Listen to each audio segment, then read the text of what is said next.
warm and charming one in our house. So I'll start with the background, and Chris, you can add the color commentary. But maybe first we'll just start with our business background. Chris and I have been married for 11 years, and actually worked together was how we met. But my sort of entrepreneurial journey, I guess you could call it, started very early in my career. When I was just 23 years old, I was part of a founding team that started a pet health insurance company called PetFirst Pet Insurance. That was way back in 2004, which is actually where Chris and I met. Selfishly, I thought working for a small startup would be a great way to figure out what I wanted to do in terms of my professional life. For school, I had a degree in marketing and mass communications, journalism and mass communications. I thought I wanted to work for an advertising agency, but that was a little tough to come by in 2003, so I joined the startup team. It turned out that I really did enjoy working for a small business, wearing a lot of hats, having ownership and authorship of the strategy, building teams, just the dynamics of a startup business was something I really loved. And so that was where I stayed. Ultimately moved into the CEO role in 2013, and then we sold that business in 2020 to MetLife. So now PetFirst is MetLife Pet Insurance. Unfortunately, I didn't love working for a big business. I thought that it was, I didn't like the pace. It was much too slow for me. I didn't like the challenges that I was wrestling with, which seemed to be more internal than external. So I went to my partner in life, chatting with Chris a lot about like, what should I do? And he was, I thought at the time, a little cavalier about, well, just quit. I'm like, oh, just quit. You know, we have 2 small children. I don't think that's really in the cards for me. But ultimately I did just quit, and I took a break. Financially, we had planned for maybe a gap in my employment. And so I started looking at what's next. I got into consulting. My expertise, my experience was in the pet health insurance industry. So I did a lot of consulting there. But I didn't love that. I didn't thrive in that environment because I really still missed the day-to-day of operating a business. I liked making these recommendations and being involved from a strategic perspective, but I wanted to get my hands a little dirtier. And Chris again suggested, he was like, well, why don't we look at buying something? I'm like, I need a job. We don't buy jobs. We get jobs to earn money, not to spend money. But Chris was the reason that we ultimately got engaged with Acquira and started out on this journey with Flooring Concepts. But before I go any further, Chris, I'll let you share your background. And you're on mute, by the way. I was on mute. Sorry about that. No problem. So if anybody has any questions, I'm the one with the great ideas. The warm and charming one with the looks. So, yeah. So I've got an undergrad in computer information systems, an MBA in entrepreneurship. Built software systems for 12 to 15 years for large corporations. And now I am on my 3rd startup. So the first one was a solution in search of a problem. People thought it was a good idea, but nobody wanted to pay us for it. Second one was in financial services, sort of sold that for break-even-ish. And now on my 3rd one in the healthcare space. So that's my background. Yeah, so I think it was the spring of 2024 where, Chris, I think you had just found Acquira, just doing some research, some networking. We had a couple of conversations with a representative, and we were intrigued by the idea. But I will admit I was still anxious about why would I want to step in and lead an organization that I don't have any experience in? And part of the challenge, I think, was my mental block. And I was a pet insurance person. I sold pet insurance. I knew pet insurance. I knew the industry. I knew the opportunities. I was totally bought into the concept of entrepreneurship through acquisition. I thought it made a lot of sense for a lot of people, potentially for us. But when we started to get down to the nuts and bolts of, all right, we're going to engage with Acquira and we need to sit down and work on crafting our investment thesis. What are we looking for? I was a big shoulder shrug. Chris really had done more diligence and I think was more interested in the home services space and the opportunities that lay there, and the recession resistance that we could potentially enjoy. And so I was like, that's great. Let me look at plumbing businesses. We looked at, some HVAC businesses, and I'm just like, again, I don't know anything about this. I don't know how steep this learning curve is. I don't know how tough it'll be to tackle. So I was definitely not an early adopter, just like I had a lot of reservations. And I think it was when we sat down, we started crafting our investment thesis and thinking about, all right, how wide of a net do we want to cast? We were pretty agnostic when it came to the industry outside of home services and maybe something with residential construction. And the geography too, we cast a pretty wide net. We're based in Louisville, Kentucky. Actually, I'm at Flooring Concepts today, which is in southern Indiana, just across the Ohio River from Louisville, Kentucky. But we thought, gosh, as far as Charlotte, North Carolina, as far north potentially as Chicago, Illinois, we were prepared to have a pretty significant commute in terms of identifying a business, engaging with that business, identifying a general manager, and then kind of pulling back. But we knew it would be a pretty challenging and maybe travel intensive year to 2 years. And I think as we started evaluating some opportunities, some were closer, like Cincinnati, which is just 70 miles away. But some were in Charlotte, North Carolina, which was a direct flight away, but still a pretty significant commute. Again, when we have 2 school-age daughters.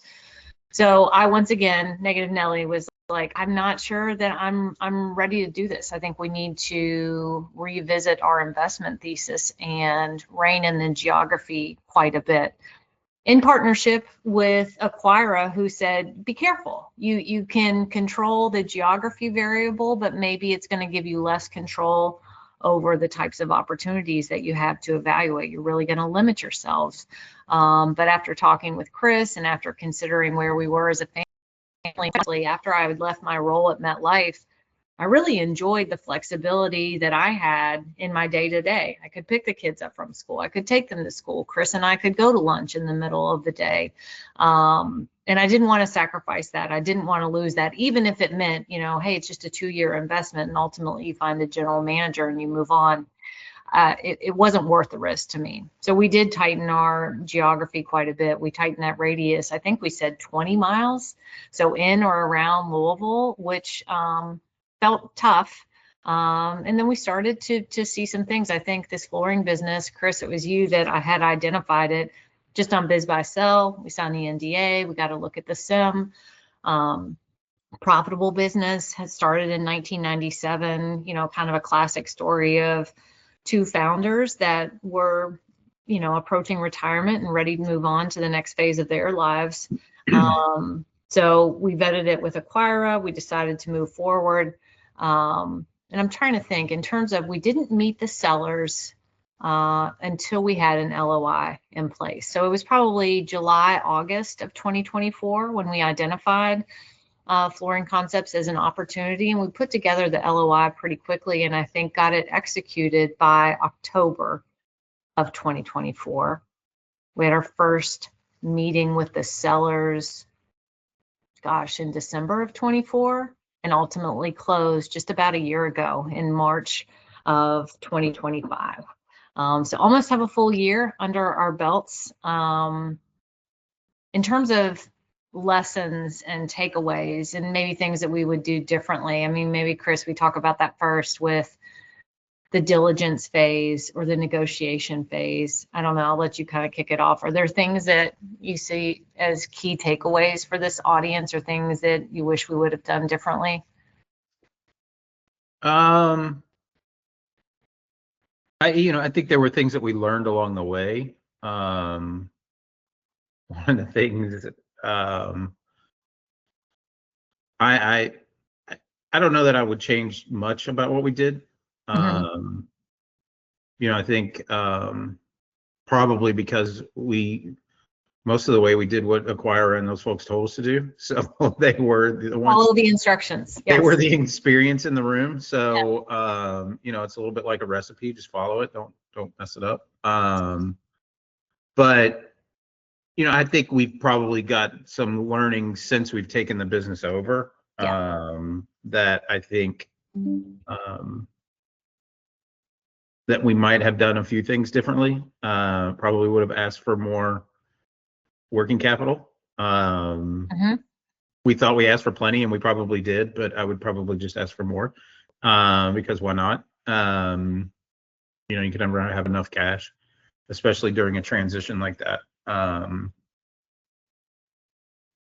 don't probably would have reset our expectations around the loan, the timing, the how long it diligence. would take to close the process. Whatever they tell you, whatever range they give you, assume it's going to take longer than their longest estimate. I think that would be a safe assumption. Yeah. One other nugget of background with Flooring Concepts is they were working with a broker, and I will say we had a great experience with their broker. We were able to earn his respect and trust, I think, pretty early in the process. And, the caution is always be careful. The broker doesn't necessarily work for the buyer or the seller. They work for the deal. I don't think this circumstance was any different, but I do feel like the seller's broker was fair and reasonable and gave wise counsel to all parties. But the other thing that Flooring Concepts had gone through, maybe just 6 months prior to our engagement, is they did have a prospective buyer on the hook. They got past the LOI phase and started the negotiation of a purchase agreement before that buyer pulled out.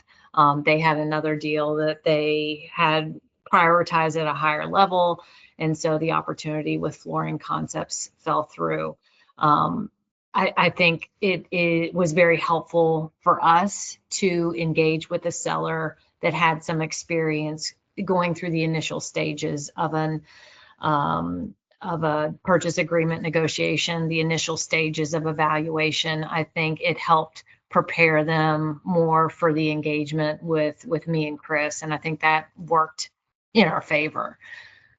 The other thing that Chris and I did, even though we did not meet and sit down with the sellers until that LOI was in place, which felt late, by the way, we were a little anxious about what if they don't like us? What if they don't want to transfer the business to us? Quite candidly, I was like, this is commercial construction. What if they don't want to sell to a woman or a woman who has absolutely no experience with commercial or residential flooring? So I was anxious about meeting these guys. And I think Chris's experience with building businesses, selling businesses, my experience with building PetFirst and ultimately selling to MetLife is I think we understood very well a lot of the emotions that are tied up in deals like this, especially in this space that we operate in. To give you some context, Flooring Concepts is a $4.5 million business. So pretty sizable in Southern Indiana. Not enormous, but it was a life for these two gentlemen that had founded and scaled this business. And I think we had a unique appreciation for that. So we could pay, without being too corny, proper respect to what they had built. And, without flattery, authentically, we had a true admiration for what they had built from absolute scratch in the late 90s.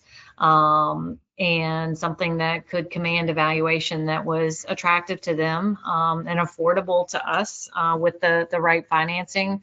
So that was an important piece of the puzzle that I would just, for people who are starting to connect with prospective sellers, I would not underestimate the importance of building that trust and making sure that you demonstrate the respect that someone who's built a business over, 5 to 30 years really deserves, and making sure that it's clear that however possible, you will honor their legacy, that you'll pay the right, just respect for what they've built.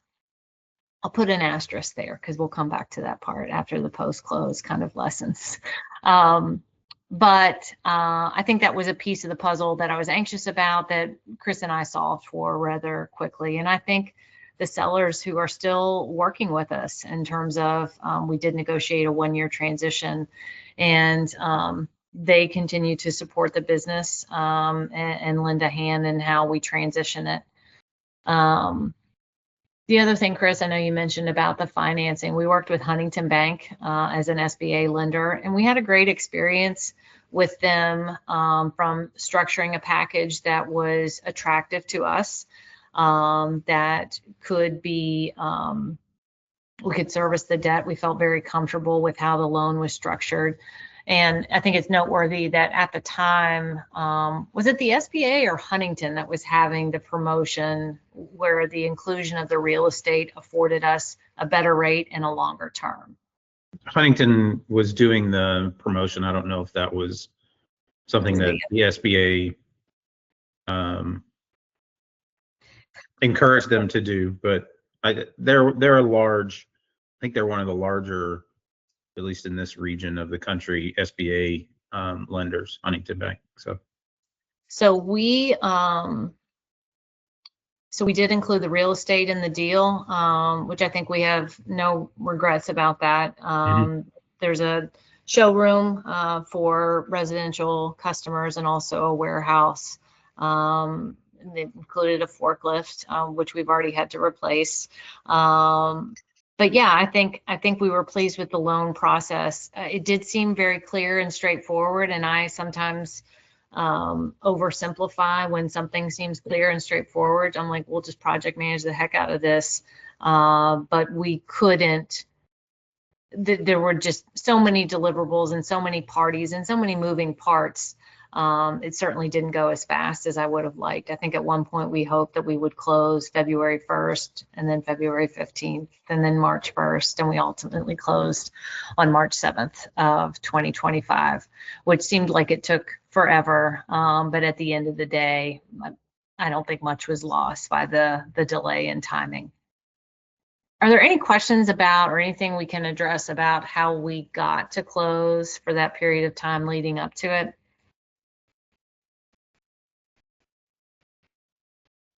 All right, well, we'll keep chattering on. Just raise your hand if you do have questions along the way. So post-close, and again, it was always our intention. Chris had a job, as you mentioned. He's had 3 businesses in the time that we and so his full-time gig is taking care of the responsibilities associated with the business that he owns and manages there. So it was always me who was going to step into this business as the president and owner. I wasn't really sure how to structure those first few weeks. I wanted to be very cautious again, and maybe I erred too far on the side of respectful and courteous in terms of thank you for having me over. It's so nice to be here. I will just sit here and observe. And I did do a lot of that. And I did do a lot of side-by-sides. I did learn a ton about the business by just paying attention and working hard to build those connections, have coffee with people, sit down, ask them what they're working on, what's the hardest thing about their job, what's the easiest thing about their job. There were some pretty early changes that I made. They were introducing a commercial cleaning company because everybody just sort of pitched in and helped keep the showroom and the warehouse tidy. But it turns out, no, there was one woman who was cleaning the bathroom and making sure that the vacuum had been run. So I was able to address that.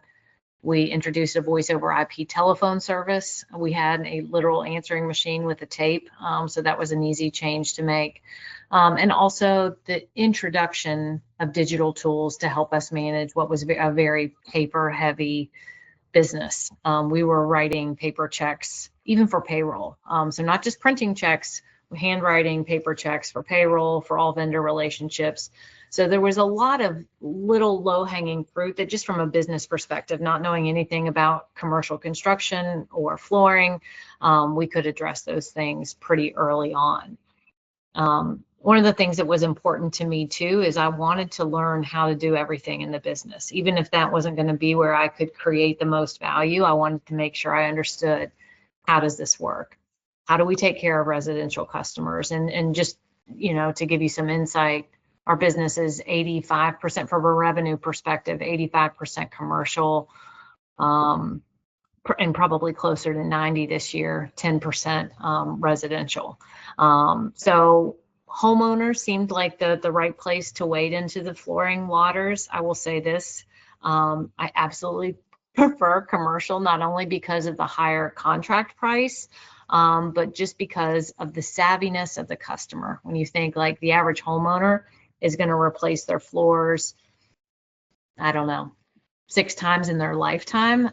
Commercial general contractor is dealing with flooring projects, maybe 6 different ones each week. So they understand the materials, they understand the timing, they understand the installation.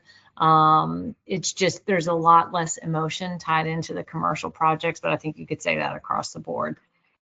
Anyway, back to my first few weeks in the business, I wanted to learn how to measure and quote a residential job. I wanted to learn how to measure and quote a commercial job. We're dealing with floor plans, we're dealing with change orders, we're dealing with a lot of different moving parts on these different projects. And I am proud of how far I personally have come, but also that we've been able to onboard new people in the office as well.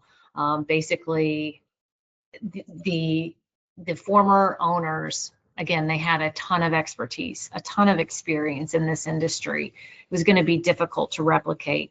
I wanted to understand what are the workflows in this business and how can you teach them and transfer them to somebody else so that a layperson like me with experience in pet insurance, that they can step into the business and understand how to be successful, how to sell, how to project manage, how to handle the customer service, and also the accounting and financial tools on the back end. Anything else that you would add, Chris, like immediate post-close lessons?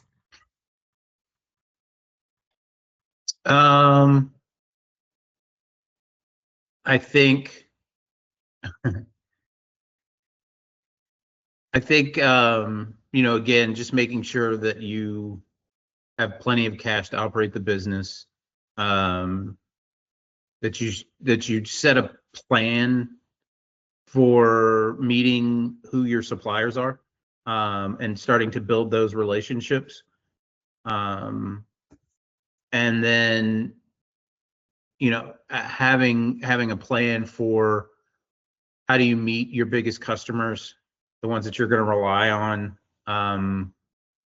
to continue to run the business and generate revenue. At least for us, because most of our customers are commercial, we get repeat business from the same folks over and over and over again. So if you're dealing with a business that's mostly dealing with consumers, then you'll have to find other ways to go about that. But for us, I think we probably should have had a more concrete plan for in the first 2 to 3 months, here's how we need to handle all the suppliers, and here's how we need to handle all of our largest customers, and make sure that those relationships start to get built earlier rather than later. Yeah, I absolutely think that is advice that I wish I would have taken. I think genuinely, I felt very fortunate that the sellers were so generous with their time.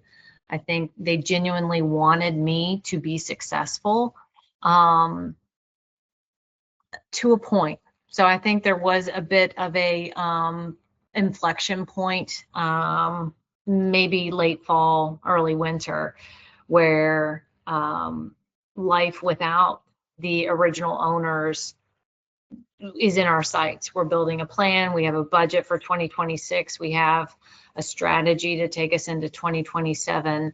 And meanwhile, again, this is probably a whole separate episode at some point, but I don't think the former owners had thought much about what the afterlife looks like. I think, if anything, I made several mistakes in letting them get too comfortable, but it felt so familial. And it felt good to have a team that includes the old regime and the new regime. You know, it's just so chummy and so delightful. And I think at some point, I forgot about the end. And usually in work and life, I begin with the end in mind, you know, like in raising our children, what kind of adults do we want them to be? In building this business, you know, how do I see the owners playing a role? What does that look like in 2025? But how is that different in 2026? And I think I probably got a little lazy in just trusting that the former owners have full confidence and appreciation for me picking up the torch and carrying it on Flooring Concepts' behalf. So just in the last few weeks, it's been probably the most contentious. Not to say that it's been rough, not to say that I have any regrets or disappointments, but I am kicking myself a little bit because it is a bit tumultuous, and there's a lot of conversation that's happening with the former ownership. And how do we separate? How do we make sure it's amicable? How do we make sure that we honor our commitments in the purchase agreement? And I think yeah, that's where I do have some regrets. I wish that I would have been clear from the beginning and had check-ins at day 30, day 90. Probably at 6 months, I should have planned to have a separation. And I think initially we were probably very ready, Chris, wouldn't you say, that these guys may not work out, that they may show up the first week after we hire a commercial cleaning company and after we force them to use Outlook, that it's like, I don't want to work here anymore. This is ridiculous. And I think when that didn't happen, I let myself become too comfortable and too confident that this is a merry band of workers and we're all just, you know, one big happy family. I wish I would have remembered, again, begin with the end in mind and understood at some point there will be an ending, there will be a separation. I don't think I'd be having as many conversations as I've been having this week about the transfer of ownership, and that they did in fact sell the company, and that I am in fact the owner and president. So that's just one, you know, as you're writing letters to your future selves post-close, remember that that's an important part of the puzzle too, that the finish line is actually the starting line. You know, that closing is just a new starting line for what the business will be, and there'll be other starting lines of what the next phase looks like. And so this has probably been, interestingly, the bumpiest part, which, knocking on wood, it's still been a great business. And I have absolutely no regrets about the decision that we made, the geography that we selected, the choices that we made for our family. It's been an incredible journey, and I'm really excited. I would say another thing that we're not crystal clear on, because this is such an attractive business and because there is so much organic opportunity. Do we want to bolt on another acquisition? Do we want to consolidate with another flooring business? Do we want to look at another flooring business in Chicago or Charlotte? All of that is still on the table. And we've actually had a couple of conversations with other flooring businesses in this area, but also outside of this area. So there's nothing about our experience that has turned us off to the entrepreneurship through acquisition kind of lifestyle. It's just, you know, I guess it's kind of like when you build a house, they say the first thing you should do after you build a house is build another one, because now you know so much about what to do and what to plan for. I kind of feel that way about buying a business. Going through this experience, there's so much that I would want to replicate, but there are certainly some things that I wish we would have done differently post-close.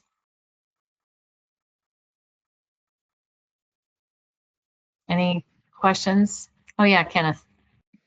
Going to come a little bit out of left field with this one. I want to circle back to before you even closed on the business.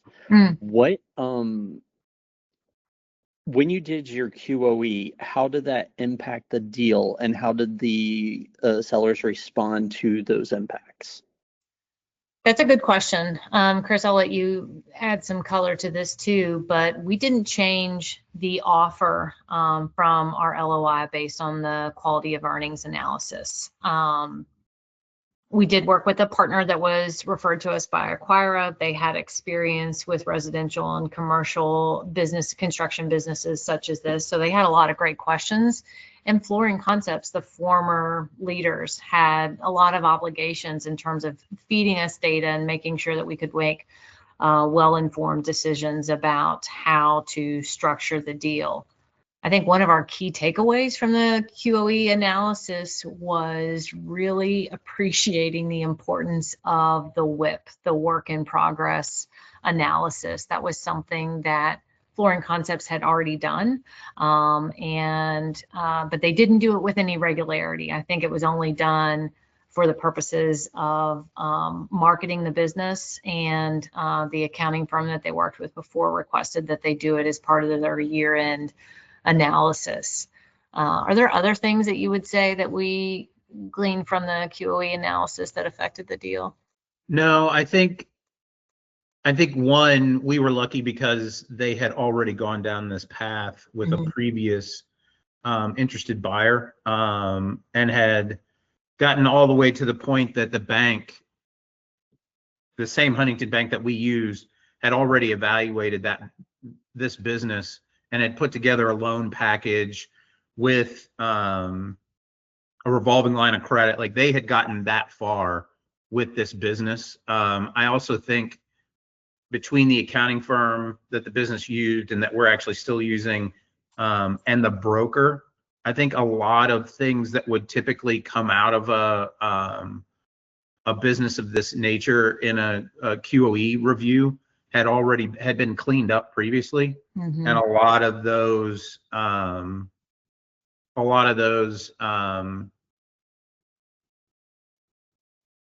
pockmarks, for lack of a better term, a lot of things have been cleaned up already. So the QOE was pretty straightforward. I think the biggest change that we made from the QOE, and I don't even know if it's a change, but we leveraged those numbers to give us insight into how much working capital we wanted to have left in the business. So we had a good understanding of this is how how the business is, how cash is coming in and how cash is going out, and what it will actually take to have a comfort level on how much cash needs to be left in the business. Now, who knows? I'm sure businesses like this, they're all over the map on what their financial practices have been. But I think we were lucky that this business had purposely, probably 18 months before we ever saw it, had started going through all the things that needed to be cleaned up, really at the leadership of their broker, I think, to say, we need to have a lot of these things changed and cleaned up, and that way you can get a better multiple on your business.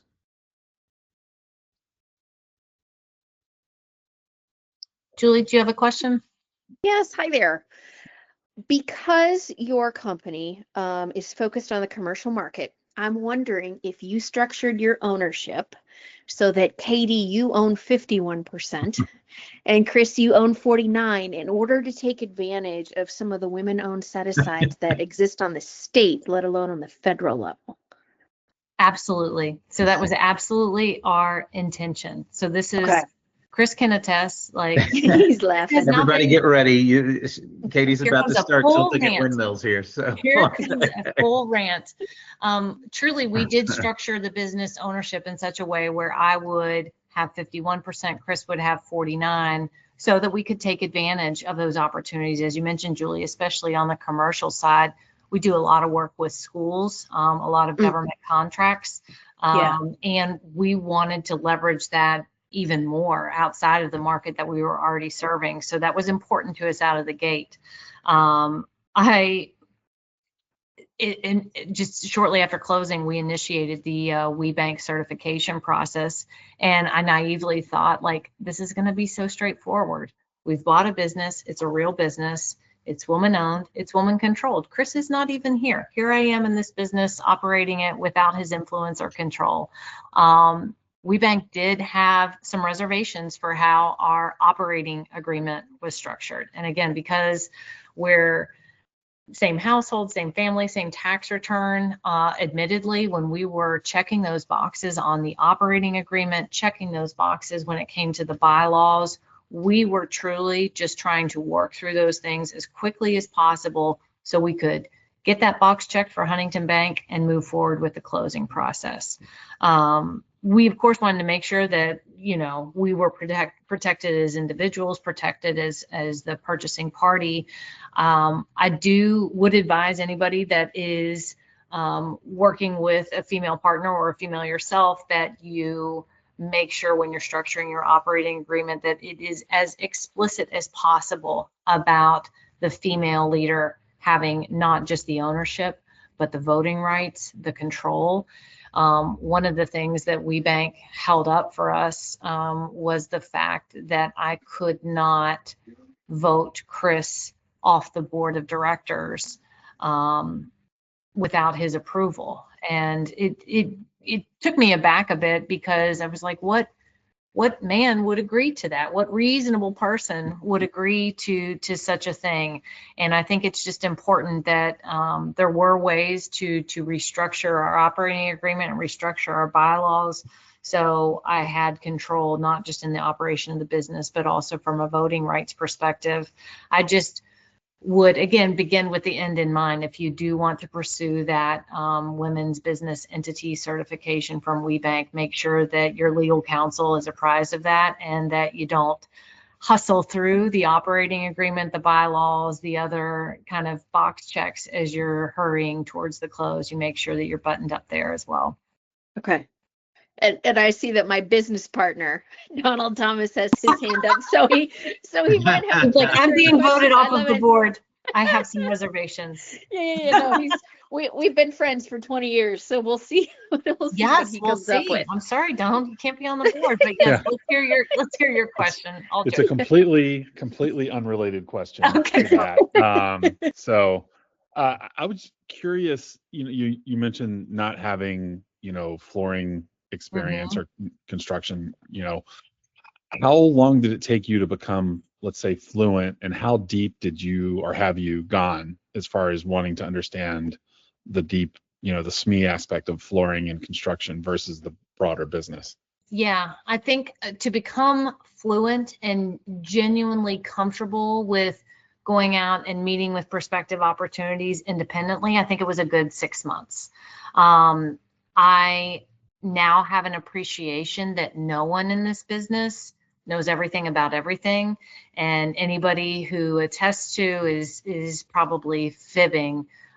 We have, and just like this is our conference room, kind of our library. You can see all of these books. We have them from all the different suppliers, the different samples that are available for their products. These are great partners. Our sales representatives that represent the manufacturers, that represent the distributors, everybody who sells into Flooring Concepts is a wealth of knowledge. And I think it had been a long time since Flooring Concepts had said, hey, I want to have a lunch and learn, or hey, I want to sit down and go through all your material, surface, soft surface, from beginning to end. So those guys have metrics, I think, in terms of engaging with their selling partners. So they were happy to sit down with me and educate me. It was also quite refreshing to sit down with other stakeholders in construction, people who had pivoted, and I leveraged the heck out of LinkedIn to know who was in the construction space that maybe wasn't always in the construction space, who had transitioned into construction or design or working with an architecture firm, but maybe weren't an architect. Maybe they had a background in insurance or had a background in project management or something outside of that space. And I had a lot of coffee, sometimes 3 coffee dates a day, where I was, even before we closed, trying to understand how did they tackle the learning curve? Who did they sit down with? Who had a lot of patience for ignorance and who didn't have a lot of patience for that, and where were the minds that I should be careful of? One of the things that was very encouraging to me in transitioning to this business, because I shared that I'd been in pet health insurance for 20 years. So I thought, well, what am I gonna talk to people about? But very quickly, I relearned that professional life, life in general, is people and relationships. And I like people and I like building relationships. So asking for advice, asking for recommendations. I was so pleasantly surprised by how many people were willing to sit down with me. Even our own installer network, I made sure that I was working early mornings the first few weeks in the business so that I would see the installers when they came to our warehouse. I could have a cup of coffee with them while they were being loaded up for their jobs. Again, I just wanted to make sure that I was building human connection with people so they could like and trust me. And while it's not a popularity contest, it was important to me to make sure that people knew I'm involved in this business. I have ears. I want to hear your recommendations. I want to hear your feedback. I even want to hear your criticism. Not everything will be actionable immediately, but I wanted that access, and I wanted that access to be clear to the teams of installers that we worked with, our own employees. So just asking for help and disclosing, hey, I'm new to this industry. That was pretty easy, pretty straightforward, and ultimately pretty helpful. Thank you. Mm-hmm.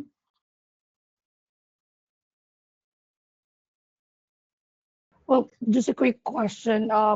This is something you do post close, experience with your post close experience. If you had made a decision in the first 30 days, what would have you prioritized?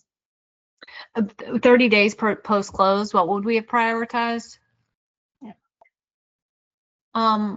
I would still prioritize the people, making sure they knew me, that they knew that I want to work in this business, that I'm excited about this business, that I believe in what they built, that I didn't buy it to fix it or I didn't buy it to change it, that I bought it to leverage what this incredible business that had been built, and that I did intend to grow it. I was very cautious of using the word change because I didn't want that to be off-putting. But again, I'll put that caveat there that I think 11 months later, I was probably too polite. And I maybe should have been a little clearer about something someday absolutely will change. But I think still prioritizing the people, understanding what they do, why they do it. Why is this a good place to work? Why is this maybe not your favorite place to work? Just having those open, honest conversations with the team, I think helped me build trust quickly and earn respect. Oh, that's great. Is there anything that you want to maybe share or recommend to our AEs here about choosing a business that fits their background versus what they don't have any idea with, let's say? Yeah, I think this whole experience for me has been a good reminder of I'm not too old to learn new things. I thought, gosh, at 44, I really should be finished learning new things. And now I'm leveraging my expertise. And I think it was a really good reminder of, number one, it's still fun to learn how to do something new. It's really fun to be able to go to a work site and experience something that I never got to see before. And I think it is just reminding yourself of doing something different, it feels like a challenge and it can feel uncomfortable, but very quickly it'll start to feel fun again. One of the things that I said about this business early on that I really liked, and I like about a lot of the business that we evaluated through Acquira, is I feel like the highs of this business are the same. A $5 million business, the highs are just as high as they were with a $50 million business that I ran with PetFirst. And the lows are just as low. The people challenges are exactly the same. The frustrations that I had with the WeBank process, it was true of my corporate career too. But it seems like the wavelength is much tighter. You can have a really crummy morning and an exceptional afternoon when you win a contract or win an opportunity. And I like that. I like the pace of this business. I like that it's fast. I like that it's easy to affect change. It's easy to pivot and make a new decision. And I hope to do this again with another flooring business, with another business in general. It's just been a great experience. So even despite some of the personnel challenges and even despite some of the bumps along the way, I think this was a great fit for me personally in my career, but also a great fit for our family. I can still pick my daughter up from school. I can still take our daughter to school in the morning. I can still participate in activities, and I can still say, you know what, today's not the day. I'm going to stay home and I'm going to, put away the Christmas tree, that kind of stuff. We did put away the Christmas tree a little bit longer ago than today, but just as for an example, I still Not have much. a lot of, not by much, but I do still have the flexibility. And I think that's one thing I would just remind you guys of as you approach close, as you evaluate, like, is this a go or no go decision, is remember why you even started down this path in the beginning. And is this business, this opportunity going to help serve that purpose? Because I do have the tendency to hard work my way out of a lot of circumstances. And I could work 70 hours a week in this business, no problem. But I've had to throttle myself to say the reason I even wanted to do this is because I don't want to be in the office 40 hours a week. I want to be in the office 30 hours a week, and I want to have the flexibility. I want to have a team that I trust, that feels empowered. And so I would just remember the why that you even started down this path as you approach close, as your post close, 3 years post close, that you make sure that your business is still serving you instead of the other way around. Thank you for that, Katie. That's really valuable insight. And by the way, we still have a couple of minutes left. If you have, or if you're in the phase that you think you're close to a deal, or you're near that LOI phase, this is your chance to ask questions.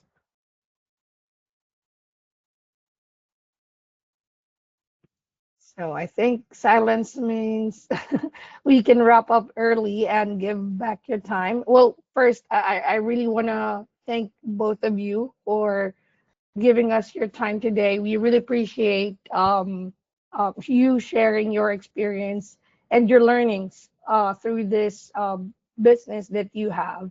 And yeah, I think you're almost on your first year closing on this business. So congratulations again. Thank you. And thanks everyone. If you no longer have any question, we'll see you again next week.